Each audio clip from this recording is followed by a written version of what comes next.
क्या आप खुद को अपनी असली काबिलियत से कम आंक रहे हैं? कितनी बार ऐसा हुआ है कि आपने कोई बेहतरीन काम किया लेकिन उसका क्रेडिट आपको नहीं मिला, या आप किसी महत्वपूर्ण मौके पर केवल इसलिए पीछे रह गए क्योंकि आपने खुद को पेश ही नहीं किया।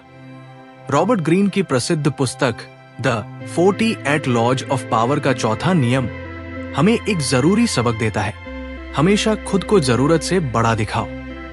लेकिन ये नियम केवल दिखावा करने की बात नहीं करता, बल्कि बताता है कि कैसे अपनी काबिलियत को सही समय पर सामने लाना आपकी सफलता और मानसिक शांति के लिए जरूरी है। स्टोइकिज्म का सिद्धांत भी इसी दिशा में हमें मार्गदर्शन देता है। धैर्य रखें, लेकिन जब वक्त आए तो पीछे न हटे। खुद को बड़े रूप में पेश करना कोई अहंकार नहीं, बल्कि ये एक रणनीति है जो आपको सही पहचान दिलाती है। आइए इस विचार को गहराई से समझते हैं। स्टोइकिज्म का मूल मंत्र है धैर्य और आत्मनियंत्रण से जिंदगी की चुनौतियों का सामना करना। लेकिन स्टोइक दार्शनिक ये भी मानते थे कि हर व्यक्ति को अपनी क्षमता के साथ न्याय करना चाहिए। यदि आपके पास प्रतिभा है लेकिन उसे सही समय पर दुनिया के सामने नहीं रखा, तो आप न केवल खुद को बल्कि दूसरों को भी उस अवसर से वंचित कर देते हैं। चौथा नियम, हमेशा खुद को जरूरत से बड़ा दिखाओ, हमें बताता है कि दुनिया केवल उन्हीं लोगों को महत्व देती है जो अपनी मौजूदगी का एहसास कराते हैं, चाहे आप कितना ही काबिल क्यों न हो। अगर आप अपनी योग्यता को सही समय पर दिखाने में असफल रहे तो लोग आपको नजरअंदाज कर देंगे। यही जीवन का कठोर सत्य है। एक बार की बात है, महान कलाकार पाब्लो पिकासो एक शांत से रेस्तरां में बैठे थे। वो अकेले थे, बस अपने विचारों में खोए हुए। खाना ऑर्डर करने के बाद उनकी नजरें रेस्तरां के कोने में सजी कलाकृतियों पर थी, जो सामान्य सी प्रतीत हो रही थी। तभी एक व्यक्ति जो पिकासो का प्रशंसक था, उन्हें पहचानकर उनके पास आ गया।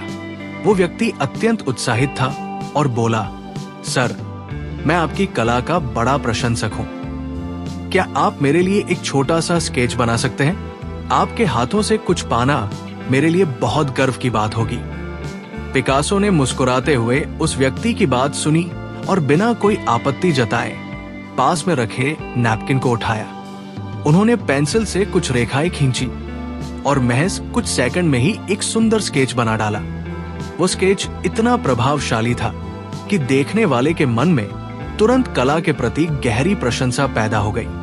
पिकासो ने स्केच पूरा करने के बाद नैपकिन व्यक्ति की ओर बढ़ाते हुए हल्के से कहा, यह तुम्हारा हुआ, लेकिन इसकी कीमत $10,000 है। वो व्यक्ति चौंक गया। उसने लगभग अविश्वास से कहा, $10,000? लेकिन आपने इसे बनाने में सिर्फ 30 सेकंड ही लगाए हैं। पिकासो ने शांति से उसकी आंखों में देखा और मुस्कुराते हुए कहा, यह स्केच बनाने में 30 सेकंड नहीं, बल्कि मेरी पूरी जिंदगी लगी है। ये साधारण सा लगता जवाब एक बहुत गहरा संदेश दे गया था। पिकासो की ये बात सुनकर वो व्यक्ति सोच में पड़ गया। उसे ये एहसास हुआ कि कला की या किसी भी कौशल की कीमत समय से नहीं, बल्कि उस प्रयास और अनुभव से तय होती है जो उसे सीखने में लगा है। पिकासो ने अपने जीवन का हर दिन कला को समर्पित किया था। वो हर रेखा, हर आकार और हर रंग को समझने के लिए वर्षों तक मेहनत करते रहे। अगर पिकासो ये स्केच मुफ्त में दे देते तो उसकी कीमत की अहमियत कभी समझ में नहीं आती। दुनिया में बहुत से लोग दूसरों के काम को हल्के में लेते हैं क्योंकि वे उस काम के पीछे की मेहनत और संघर्ष को नहीं देख पाते। अगर आप खुद अपनी मेहनत की कीमत नहीं पहचानेंगे तो कोई और क्यों पहचानेगा? लोग आपकी काबिलियत और प्रतिभा की उतनी ही इज्जत करेंगे जितनी आप खुद उसे देंगे। टेक्नोलॉजी जगत में एप्पल और माइक्रोसॉफ्ट की प्रतिस्पर्धा एक दिलचस्प उदाहरण है कि कैसे अपनी उपस्थिति दर्ज कराना सफलता की कुंजी है।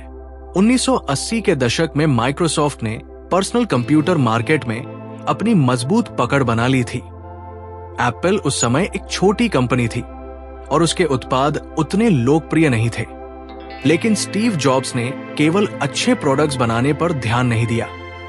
उन्होंने ये सुनिश्चित किया कि एप्पल की ब्रांड इमेज और उसके उत्पाद लोगों को भविष्य की झलक दे। जब 2007 में आईफोन लॉन्च हुआ तो जॉब्स ने केवल एक फोन को पेश नहीं किया, बल्कि उन्होंने आईफोन को दुनिया बदलने वाला प्रोडक्ट के रूप में पेश किया। उनके शब्द और प्रस्तुति इतने प्रभावशाली थे कि लोग तुरंत इसे अपनाने के लिए तैयार हो गए। वहीं दूसरी ओर माइक्रोसॉफ्ट ने भी कई अच्छे प्रोडक्ट बनाए, लेकिन वो एप्पल की तरह खुद को अगले बड़े विचार के रूप में पेश करने में नाकाम रहा। यही कारण है कि आज एप्पल न केवल टेक्नोलॉजी का लीडर है, बल्कि एक प्रतिष्ठा और पहचान का प्रतीक बन चुका है। इस कहानी से हमें क्या सीख मिलती है? आपके पास अच्छे प्रोडक्ट्स और आइडियाज हो सकते हैं, लेकिन जब तक आप खुद को बड़े रूप में पेश नहीं करेंगे, दुनिया आपको महत्व नहीं देगी। स्टोइकिज्म ये नहीं सिखाता कि आपको अपनी उपलब्धियों का दिखावा करना चाहिए, बल्कि ये हमें बताता है कि सही समय आने पर अपनी काबिलियत का प्रदर्शन करना भी जीवन का एक महत्वपूर्ण हिस्सा है। मार्कस ऑरेलियस ने कहा था, अपने मूल्य को जानना और उसे सही अवसर पर दुनिया के सामने लाना कोई अहंकार नहीं, बल्कि ये कर्तव्य है। याद रखिए, आपकी चुप्पी तभी मूल्यवान है जब वो रणनीतिक हो, लेकिन अगर आपकी चुप्पी आपको अदृश्य बना रही है तो ये नुकसानदेह है। कई बार हमें लगता है कि मेरे काम अपने आप बोलेंगे, लेकिन ऐसा हर बार नहीं होता। अब सवाल यह है कि इस सिद्धांत को हम अपनी जिंदगी में कैसे लागू करें। आइए कुछ व्यावहारिक उपायों पर गौर करते हैं। अवसर का विश्लेषण करें। हमेशा ये देखें कि कब और कहां अपनी काबिलियत को सामने लाना फायदेमंद होगा। हर जगह अपनी पहचान बनाना जरूरी नहीं, लेकिन सही मौके पर पीछे हटना भी ठीक नहीं। अपने कौशल पर आत्मविश्वास रखें। अगर आप खुद को कम आंकेंगे तो दुनिया भी आपको वैसा ही देखेगी। अपने काम पर भरोसा रखें और उसे सही तरीके से पेश करें। खुद को जरूरत से छोटा न समझें, चाहे आप ऑफिस में हो, किसी इंटरव्यू में या किसी प्रोजेक्ट पर काम कर रहे हो। अपनी क्षमताओं को सही ढंग से पेश करना कोई अहंकार नहीं है, ये आपको अवसर दिलाने का माध्यम है। आत्मसंयम रखें, लेकिन चुप न रहें।